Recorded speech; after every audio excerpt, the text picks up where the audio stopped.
Hi dears, welcome back to ടൂസ് academy. അപ്പോൾ ഇന്നത്തെ ക്ലാസ്സിൽ നമ്മൾ രണ്ട് ടോപ്പിക്കുകളാണ് കവർ ചെയ്യുന്നത്, independent directors and executive directors. അപ്പോൾ നമുക്ക് ക്ലാസ്സുകളിലേക്ക് പോയാലോ. Executive directors. Security contract, that means Security Regulation Act 1956 read with the rules and regulations made there under requires every company desirous of listing its shares on recognized Indian Stock Exchange and to execute a listing agreement with such Indian Stock Exchange, and this agreement is an standard format that prescribed by Security Exchange Board of India as amendment by SEBI from time to time, and the agreement provided following further categories of directors. Okay, അപ്പോൾ നോക്കിക്കേ, നമ്മുടെ security contract act അഥവാ security regulation act 1956 പ്രകാരം പറയുന്നത് എല്ലാ കമ്പനികളും, അതായത് stock എക്സ്ചേഞ്ചിൽ ലിസ്റ്റ് ചെയ്തിട്ടുള്ള, പ്രത്യേകിച്ചും ഇന്ത്യൻ സ്റ്റോക്ക് എക്സ്ചേഞ്ചിൽ ലിസ്റ്റ് ചെയ്തിട്ടുള്ള എല്ലാ കമ്പനികളും ലിസ്റ്റിംഗ് എഗ്രിമെന്റിന്റെ അടിസ്ഥാനത്തിലായിരിക്കും ഈ കാര്യങ്ങളെല്ലാം നടപ്പിലാക്കുന്നത്.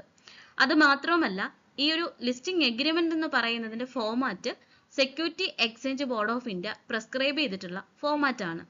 അതോടൊപ്പം തന്നെ സമയാനുസൃതമായിട്ട് ഈ പറഞ്ഞ എഗ്രിമെന്റുകളിലെ അമെൻമെന്റ്സും നടത്താറുണ്ട്. സെബിയാണ് ഈ പറയുന്ന അമെൻമെന്റ്സുകൾ നടപ്പിലാക്കുന്നത്. അപ്പൊ ഈ എഗ്രിമെന്റിന്റെ അടിസ്ഥാനത്തിൽ ഡയറക്ടേഴ്സിനെ പ്രധാനമായിട്ടും മൂന്നായിട്ടാണ് തരംതിരിച്ചിട്ടുള്ളത്: executive, non executive director and independent director. അപ്പോൾ അടുത്തായിട്ട് നമ്മൾ എക്സിക്യൂട്ടീവ് ഡയറക്ടർ എന്താണെന്നാണ് പഠിക്കാൻ പോകുന്നത്. എക്സിക്യൂട്ടീവ് ഡയറക്ടർ എന്ന് പറയുമ്പോൾ ഒന്നുകിൽ ഹോൾ ടൈം ഡയറക്ടർ ആയിരിക്കാം, അതല്ലെങ്കിൽ മാനേജിംഗ് ഡയറക്ടർ ആയിരിക്കാം. അപ്പോൾ ആരാണ് ഹോൾ ടൈം ഡയറക്ടേഴ്സ് എന്ന് പറയുന്നത്? അതായത് one who devote his whole time of working hours to the company and has a significant personal interest in the company as a source of income. അതായത് ഒരു വ്യക്തി അയാളുടെ എൻറ്റയർ വർക്കിംഗ് അവേഴ്സ് കമ്പനിക്കായിട്ട് മാറ്റി വെച്ചിരിക്കുകയാണ്. അത് മാത്രവുമല്ല, ഇവിടെ എടുത്തു പറയേണ്ട ഒരു കാര്യം എന്ന് പറയുന്നത് ആ വ്യക്തിയുടെ പേഴ്സണൽ ഇൻട്രസ്റ്റ് എന്ന് പറയുന്നത് കമ്പനിയിൽ നിന്ന് ലഭിക്കുന്ന ആ ഒരു ഇൻകത്തിനോട് ആയിരിക്കും. ഇനി മറ്റൊന്നാണ് മാനേജിംഗ് ഡയറക്ടർ എന്ന് പറയുന്നത്. അപ്പോൾ മാനേജിംഗ് ഡയറക്ടർ എന്ന് പറയുമ്പോൾ പ്രധാനമായിട്ടും കമ്പനി അപ്പോയിന്റ് ചെയ്തിട്ടുള്ള എംപ്ലോയീസിനെയാണ് നമ്മൾ മാനേജിംഗ് ഡയറക്ടർ എന്ന് പറയുന്നത്. അതായത് കമ്പനി ചുമതലപ്പെടുത്തിയിട്ടുള്ള വ്യക്തിയാണ് മാനേജിംഗ് ഡയറക്ടർ എന്ന് പറയുന്നത്. One who is employed by the company as such and has a substantial power of management over the affairs of company subject to the superintendent's direction and control of the board. അതായത് ബോർഡിന്റെ നിയന്ത്രണത്തിലും കൺട്രോളിലും എന്ത് ചെയ്യുന്നു? Management അഫയേഴ്സും കാര്യങ്ങളുമെല്ലാം നടപ്പിലാക്കുന്ന ഒരു വ്യക്തിയാണ്, അല്ലെങ്കിൽ board ചുമതലപ്പെടുത്തിയിട്ടുള്ള ഒരു വ്യക്തിയാണ് മാനേജിംഗ് ഡയറക്ടർ എന്ന് പറയുന്നത്. അപ്പൊ എക്സിക്യൂട്ടീവ് ഡയറക്ടർ എന്ന് പറയുമ്പോൾ ഒന്നുകിൽ ഹോൾ ടൈം ഡയറക്ടറോ അല്ലെങ്കിൽ മാനേജിംഗ് ഡയറക്ടറോ ആയിരിക്കും. In contrast, a non-executive director is a director who is neither whole-time director nor managing director. Clause 49 of listing agreement പ്രകാരമാണ് ബോർഡിലെ എക്സിക്യൂട്ടീവ് ആൻഡ് നോൺ എക്സിക്യൂട്ടീവ് ഡയറക്ടേഴ്സിന്റെ ഒപ്റ്റിമം കോമ്പിനേഷൻ നിർണ്ണയിക്കപ്പെടുന്നത്. അപ്പോൾ ഈ ഒരു എഗ്രിമെന്റിൽ പ്രത്യേകം പറഞ്ഞിട്ടുണ്ട്, ബോർഡിൽ 50% കുറയാതെ നോൺ എക്സിക്യൂട്ടീവ് ഡയറക്ടേഴ്സിന്റെ പങ്കാളിത്തം ഉണ്ടാകണമെന്ന്. അതുപോലെ തന്നെ ചെയർമാൻ ഒരു നോൺ എക്സിക്യൂട്ടീവ് ഡയറക്ടർ ആണെന്നുണ്ടെങ്കിൽ ബോർഡിൽ 1/3 ഓഫ് മെമ്പേഴ്സ് എന്ന് പറയുന്നത് ഇൻഡിപെൻഡന്റ് ഡയറക്ടേഴ്സ് ആയിരിക്കണം. ഇനി എക്സിക്യൂട്ടീവ് ഡയറക്ടേഴ്സ് ആണെന്നുണ്ടെങ്കിൽ at least half of the board should comprise independent directors. Where the non-executive chairman is a promoter of the company or is related to any promoter or person occupying the management position at the board level or at one level below the board, at least one half of the board of the company shall consist independent directors.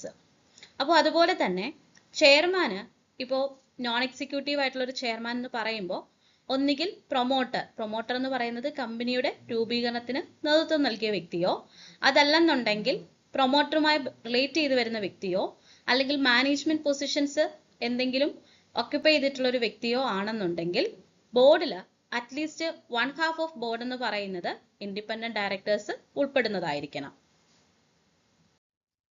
അപ്പോൾ നമുക്ക് executive and non executive directors എന്താണെന്ന് വിശദമായിട്ടൊന്ന് check ചെയ്യാം.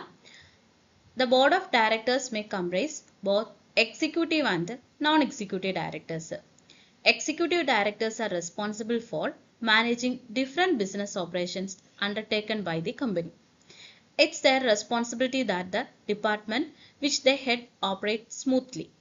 അപ്പോൾ executive ഡയറക്ടേഴ്സിനെ സംബന്ധിച്ചിടത്തോളം ഒരു കമ്പനിയുടെ എല്ലാ കാര്യങ്ങളിലും റെസ്പോൺസിബിൾ ആയിട്ടുള്ള വ്യക്തിയാണ്.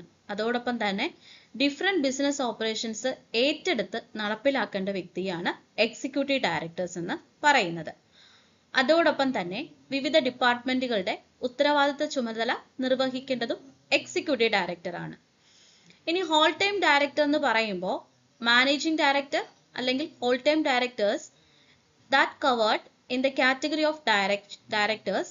In contrast, the non-executive directors participate through board meeting in discussion relating to framing of policies for the efficient management of the company.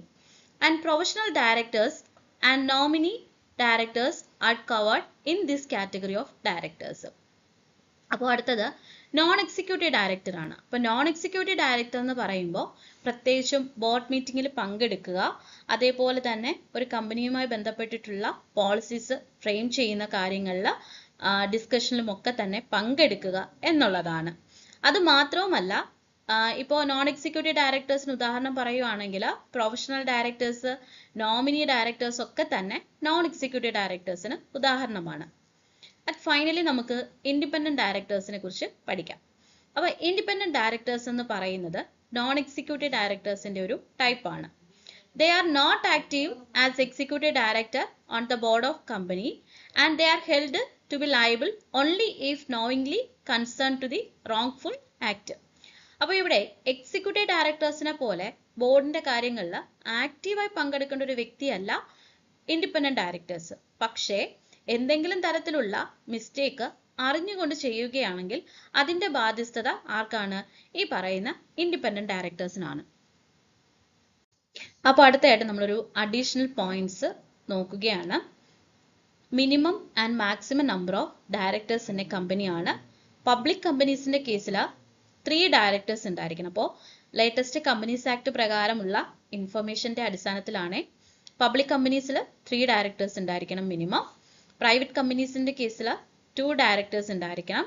1% കമ്പനിയുടെ കേസിൽ 1 ഡയറക്ടർ മിനിമം ഉണ്ടായിരിക്കണം. ഇനി മാക്സിമം എന്ന് പറയുന്നത് 15 ആണ്. And more directors can be appointed by passing a special resolution. ഇനി government കമ്പനീസിന്റെ കേസിൽ ഇതിൽ നിന്നൊക്കെ വ്യത്യസ്തമാണ്. അപ്പോൾ നമുക്കിവിടെ ഡയറക്ടേഴ്സിന്റെ മിനിമം മാക്സിമം നമ്പറിനെ കുറിച്ചൊന്നും പഠിക്കേണ്ടതായിട്ടില്ല, എങ്കിലും ജസ്റ്റ് ഒരു എക്സ്ട്രാ നോളജ് എന്നുള്ള രീതിയിൽ പറഞ്ഞു പോയെന്നേ ഉള്ളൂ. ഇന്നത്തെ കഥയിലെ പ്രധാന കഥാപാത്രമാണ് ഇൻഡിപെൻഡന്റ് ഡയറക്ടേഴ്സ്. ഇൻഡിപെൻഡന്റ് ഡയറക്ടേഴ്സ് എന്ന് പറയുമ്പോൾ കമ്പനീസ് ആക്ട് 1956 പ്രകാരം കമ്പനിയുടെ കേസിൽ ഇൻഡിപെൻഡന്റ് ഡയറക്ടേഴ്സിനെ അപ്പോയിന്റ് ചെയ്യേണ്ട അല്ലെങ്കിൽ ഇൻഡിപെൻഡന്റ് ഡയറക്ടേഴ്സിന്റെ അപ്പോയിന്റ്മെന്റിന്റെ ആവശ്യകത ഉണ്ടായിരുന്നില്ല. And provision relating to independent directors were set out of clause 49 of the listing agreement. അപ്പോൾ ഇവിടെ ഇൻഡിപെൻഡന്റ് ഡയറക്ടേഴ്സിന്റെ അപ്പോയിന്റ്മെന്റും കാര്യങ്ങളും ഒക്കെ തന്നെ ലിസ്റ്റിംഗ് എഗ്രിമെന്റിന്റെ ക്ലോസ് 49 പ്രകാരമായിരുന്നു നടപ്പിലാക്കി വന്നിരുന്നത്. And section 149 recognise concept of an independent directors and this term defined to mean a person who in the opinion of board is a person of integrity and possess relevant expertise and experience and who possess such other qualification as may be prescribed and who is or was not a promoter of the company or its holding subsidiary or associate company.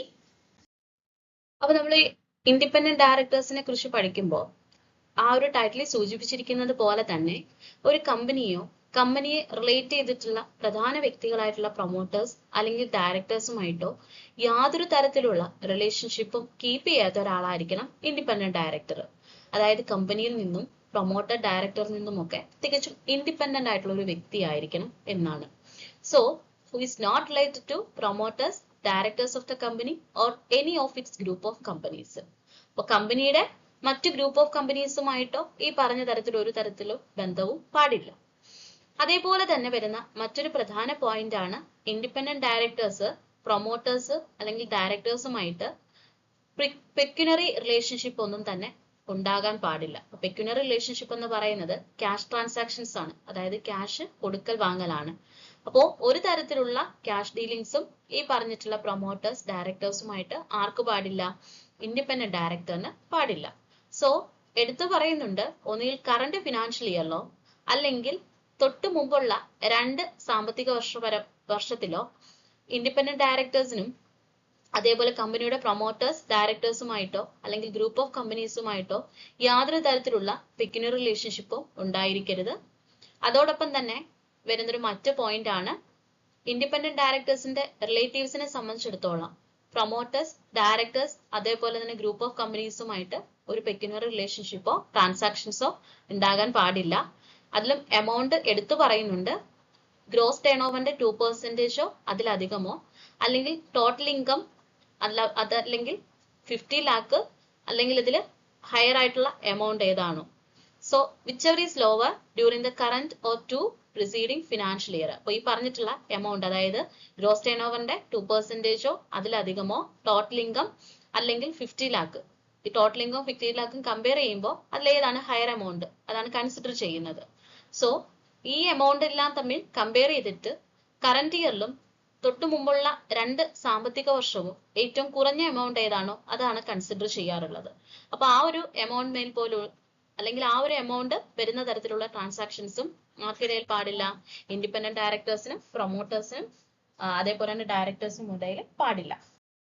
Who or any of his relatives hold or held the position of key managerial personnel or as an employee of the company or any of its group of companies in any of the 3 financial year immediately preceding the year of his appointment.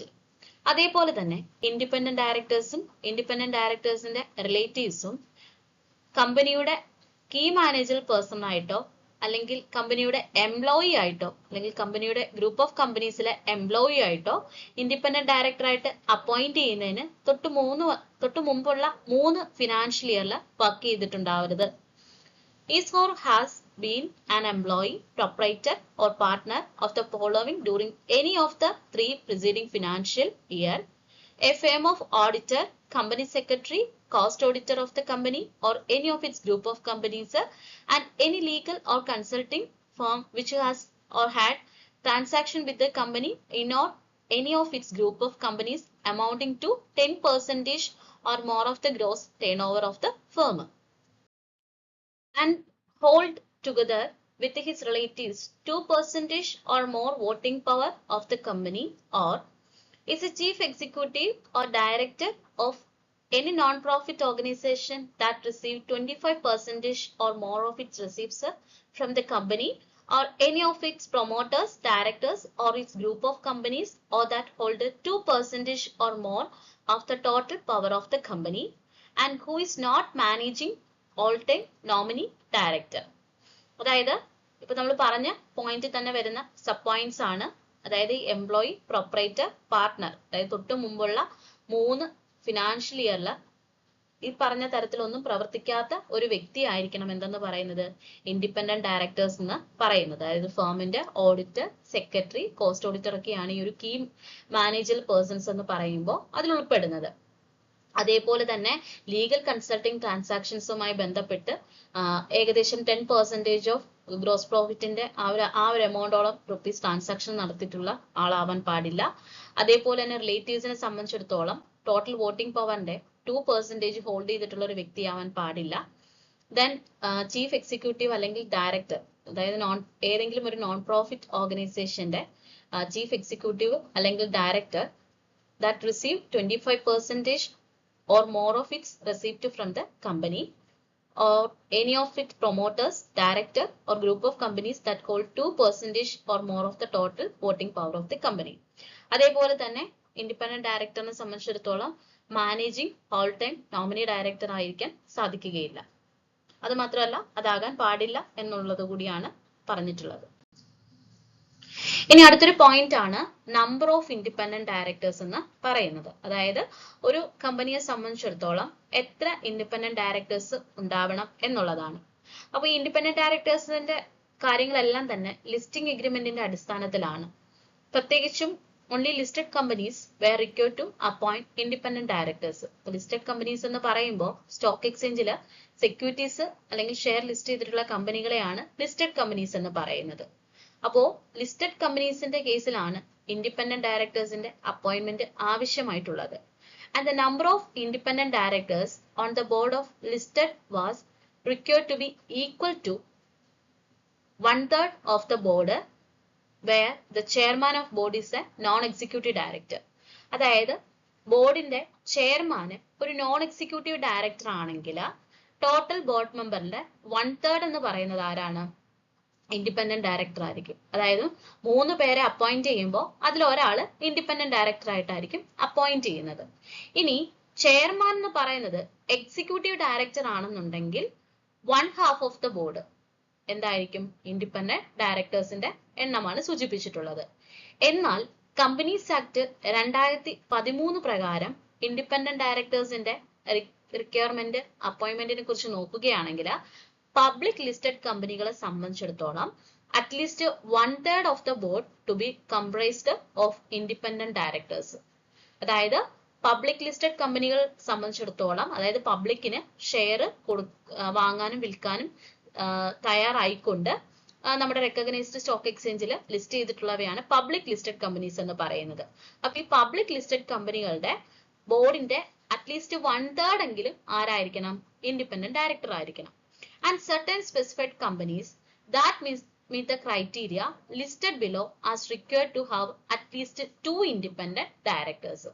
ഇനി ചില specified കമ്പനീസിന്റെ കേസിനെ സംബന്ധിച്ചിടത്തോളം അവർക്കൊരു criteria പറയുന്നുണ്ട്, അല്ലെങ്കിൽ ആ ഒരു ക്രൈറ്റീരിയയുടെ അടിസ്ഥാനത്തിൽ അറ്റ്ലീസ്റ്റ് 2 ഇൻഡിപെൻഡന്റ് ഡയറക്ടേഴ്സ് എങ്കിലും ഉണ്ടായിരിക്കണം. അപ്പോൾ ക്രൈറ്റീരിയാസ് ഏതൊക്കെയാണെന്ന് നമുക്ക് നോക്കാം. Public companies which have paid up capital 100 million rupees and public companies which have turnover 1 billion only, and public companies which have the aggregate outstanding loan debentures deposits exceeding rupees 500 million only. അപ്പോൾ അടുത്തായിട്ട് നമ്മൾ വളരെ പ്രധാനപ്പെട്ട ഒരു പോയിന്റിലേക്കാണ് പോകുന്നത്, power, duties and responsibilities of directors. അപ്പോൾ term director, അതായത് കമ്പനീസ് ആക്ട് 2013 സെക്ഷൻ 2 സബ്സെക്ഷൻ 13(4) പ്രകാരമാണ് ടേം ഡയറക്ടറിനെ കുറിച്ച് ഡിഫൈൻ ചെയ്തിട്ടുള്ളത്. So a director appoint to the board of company wherein board of directors or board in relation to a company means collective body of directors of the company. As per chapter 11 section 149 of the Companies Act 2013, it's mandatory for every company to have board of directors and the composition should be as follows. Okay, അപ്പോൾ ഈ ഒരു companies ആക്ടിന്റെ section 2 subsection 34 പ്രകാരം ഡയറക്ടറിനെ define ചെയ്തിരിക്കുന്നത് ഇപ്രകാരമാണ്. A director appoint to the board of a company. അതായത് കമ്പനിയുടെ board തീരും കൂടി ഒരു വ്യക്തിയെ ഡയറക്ടറായിട്ട് അപ്പോയിന്റ് ചെയ്യുന്നു. അപ്പൊ ഇവിടെ ബോർഡ് ഓഫ് ഡയറക്ടേഴ്സ് അല്ലെങ്കിൽ ബോർഡ് ആയിരിക്കും ഇതിന്റെ തീരുമാനം എടുക്കുന്നത്. സോ ഇപ്പൊ ബോർഡ് ഓഫ് ഡയറക്ടേഴ്സ് അല്ലെങ്കിൽ ബോർഡിനെ സംബന്ധിച്ചിടത്തോളം കമ്പനിയുമായിട്ടുള്ള റിലേഷൻഷിപ്പ് എന്ന് പറയുന്നത് ഒരു ഇപ്പൊ ബോർഡ് ഓഫ് ഡയറക്ടേഴ്സ് എന്ന് പറയുമ്പോൾ കളക്റ്റീവ് ബോഡി ഓഫ് ഡയറക്ടേഴ്സ് ആണ് ബോർഡ് എന്ന് പറയുന്നത്. അതായത് ഒന്നിലധികം ഡയറക്ടേഴ്സ് ചേരുമ്പോഴാണ് എന്തുണ്ടാകുന്നത്? ഒരു ബോർഡ് രൂപീകരിക്കപ്പെടുന്നത്, അല്ലെ? അപ്പോ ചാപ്റ്റർ 11 സെക്ഷൻ 149 കമ്പനീസ് ആക്ട് 2013 പ്രകാരം എല്ലാ കമ്പനികളുടെ എന്താണ് കമ്പൽസറി ആണ് എന്തെന്ന് പറയുന്നത്? Board of directors. അതേപോലെ തന്നെ ബോർഡ് ഓഫ് ഡയറക്ടേഴ്സിന്റെ കോമ്പോസിഷൻ എന്ന് പറയുമ്പോൾ നമ്മൾ പറഞ്ഞിട്ടുള്ള തരത്തില് directors like independent directors, woman directors, അങ്ങനെ എല്ലാ ഡയറക്ടേഴ്സിന്റെ കോമ്പോസിഷനും ഒക്കെ തന്നെ മാൻഡേറ്ററി ആയിട്ടും നടപ്പിലാക്കേണ്ട കാര്യങ്ങളാണ്. ഇനി പബ്ലിക് കമ്പനികളെ സംബന്ധിച്ചിടത്തോളം മിനിമം 3 ആൻഡ് മാക്സിമം 15 ഡയറക്ടേഴ്സ് ഉണ്ടായിരിക്കണം. ആൻഡ് അറ്റ്ലീസ്റ്റ് 1/3 എന്ന് പറയുന്നത് ഇൻഡിപെൻഡന്റ് ഡയറക്ടേഴ്സ് ആയിരിക്കണം. പ്രൈവറ്റ് കമ്പനീസിന് മിനിമം 2 ഡയറക്ടറും മാക്സിമം 15 ഡയറക്ടേഴ്സും ഉണ്ടായിരിക്കണം. 1% കമ്പനിയെ സംബന്ധിച്ചിടത്തോളം മിനിമം 1 ഡയറക്ടർ, അതേപോലെ തന്നെ അറ്റ്ലീസ്റ്റ് 1 വുമൺ ഡയറക്ടറും അതിലുണ്ടായിരിക്കണം. Then at least 1 director who has stayed in India for minimum 182 days in the previous calendar year. അപ്പോൾ ഇവിടെ അറ്റ്ലീസ്റ്റ് 1 ഡയറക്ടർ ഈ പറയുന്ന ഇന്ത്യൻ റെസിഡന്റ് ആണ് എന്നുള്ളതിനെ സൂചിപ്പിക്കുന്നതാണ് 182 ഡേയ്സ്. തൊട്ട് മുമ്പുള്ള കലണ്ടർ ഇയറിലെ 182 ഡേയ്സ് ഇന്ത്യയിൽ താമസിച്ചിട്ടുള്ള ഒരു വ്യക്തിയായിരിക്കണം എന്നുള്ളത് കൊണ്ട് ഉദ്ദേശിക്കുന്നത്. അടുത്തത് നമുക്ക് ഡയറക്ടേഴ്സിന്റെ ഡ്യൂട്ടീസ് നോക്കാം. അപ്പൊ 2013 കമ്പനീസ് ആക്ടില് അമെൻമെന്റ് വന്നതോട് കൂടിയിട്ട് ഒരുപാട് മാറ്റങ്ങൾ വന്നിട്ടുണ്ട്. That has ensured several effective measures through clearly defining liability and responsibilities of directors and penal actions on failure.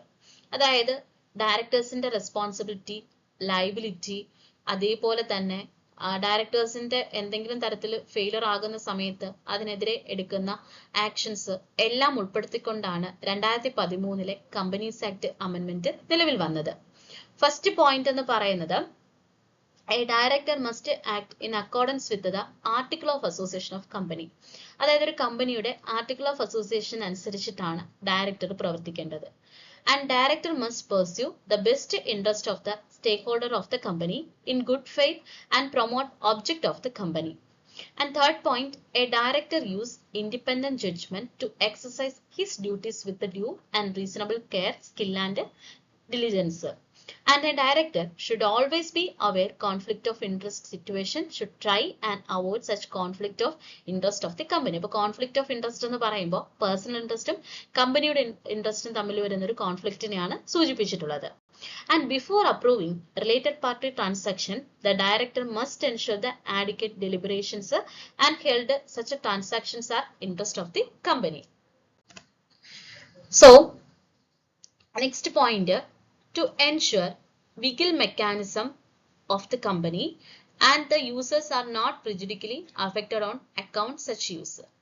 And confidentiality, sensitive proprietary information, commercial secret, technologies, unpublished price to be maintained and should not be disclosed unless approved by the board or required by the law. അതായത് board approval ഇല്ലാതെ തന്നെ board approval ഇല്ലാതെ ഈ പറഞ്ഞിട്ടുള്ള കാര്യങ്ങളൊന്നും തന്നെ വെളിപ്പെടുത്താൻ പാടില്ല എന്നുള്ളതാണ്. And director of a company shall not assign his office and any assignment so made shall be void. അതായത് ഇല്ലീഗൽ ആയിട്ടുള്ള ഒരു തരത്തിലും ആര് പ്രവർത്തിക്കാൻ പാടില്ല, ഒരു കമ്പനിയുടെ ഡയറക്ടർ അയാളുടെ ഓഫീസ് വിനിയോഗിക്കാൻ പാടില്ല എന്നുള്ളതാണ്. If director of the company contravenes the provisions of the section, such as director shall be punishable with the fine shall not be less than 1 lakh rupees, but which may be extended to 5 lakh rupees. അതായത് director എന്തെങ്കിലും തരത്തിലുള്ള കമ്പനിയുടെ പ്രൊവിഷൻസിന് വിരുദ്ധമായിട്ട് പ്രവർത്തിക്കുകയാണെങ്കിൽ director punishable ആയിരിക്കും. അത് ഫൈനോട് കൂടിയിട്ടുള്ള punishment ആണ്. Fine amount എന്ന് പറയുന്നത് 1 lakh ആണ്, പക്ഷെ അത് 5 lakh വരെ എക്സ്റ്റെൻഡ് ചെയ്യാം. ഇനി അടുത്തായിട്ട് ഡയറക്ടറിന്റെ റെസ്പോൺസിബിലിറ്റീസ് ആണ് നമ്മൾ പഠിക്കാൻ പോകുന്നത്. To ensure independence and equitableness of the board companies act 2013 and also cast the various responsibilities of the directors. അപ്പൊ ഡയറക്ടേഴ്സിന്റെ റെസ്പോൺസിബിലിറ്റീസിനെ കുറിച്ച് പറയുന്നത് schedule 4 of the companies act 2013 പ്രകാരമാണ്. Protecting and promoting interest of all and specifically minority stake. അതായത് minority സ്റ്റേക്ക് ഹോൾഡേഴ്സിന്റെ protect ചെയ്യുക, അവരുടെ ഇൻട്രസ്റ്റിനെ promote ചെയ്യുക. അതോടൊപ്പം തന്നെ സ്റ്റേക്ക് ഹോൾഡേഴ്സിനിടയിലും ഒരു മീഡിയേറ്റർ ആയിട്ട് പ്രവർത്തിക്കുക എന്നുള്ളതാണ്. അതായത് എന്തെങ്കിലും തരത്തിലുള്ളൊരു കോൺഫ്ലിക്റ്റ് ഉണ്ടാവുകയാണെങ്കിൽ, അതായത് വ്യക്തി താല്പര്യമായിട്ട് എന്തെങ്കിലും ഒരു കോൺഫ്ലിക്റ്റ് ഉണ്ടാവുകയാണെങ്കിൽ അതിനിടയിൽ ഒരു മീഡിയേറ്റർ ആയിട്ട് ആര് പ്രവർത്തിക്കണം? ഡയറക്ടർ പ്രവർത്തിക്കണം. അത് ഡയറക്ടറിന്റെ റെസ്പോൺസിബിലിറ്റി ആണ്. അതേപോലെ തന്നെ assisting in forwarding independent and equitable judgment to the board of directors, adequate attention toward related party transactions, honest and impartial reporting of any unethical behavior, violation of code of conduct or any suspected fraud in the company. അടുത്തായിട്ട് നമ്മൾ ഡയറക്ടേഴ്സിന്റെ power ആണ് അറിഞ്ഞിരിക്കാൻ പോകുന്നത്. So the provision of Companies Act and the Article of Association of Company spell out right, duties, power and responsibility of directors. And section 291 of the Act provide that such to the provision of Act, the board of directors shall be entitled to exercise all such power and do all such act and things as the company is authorized to exercise and do.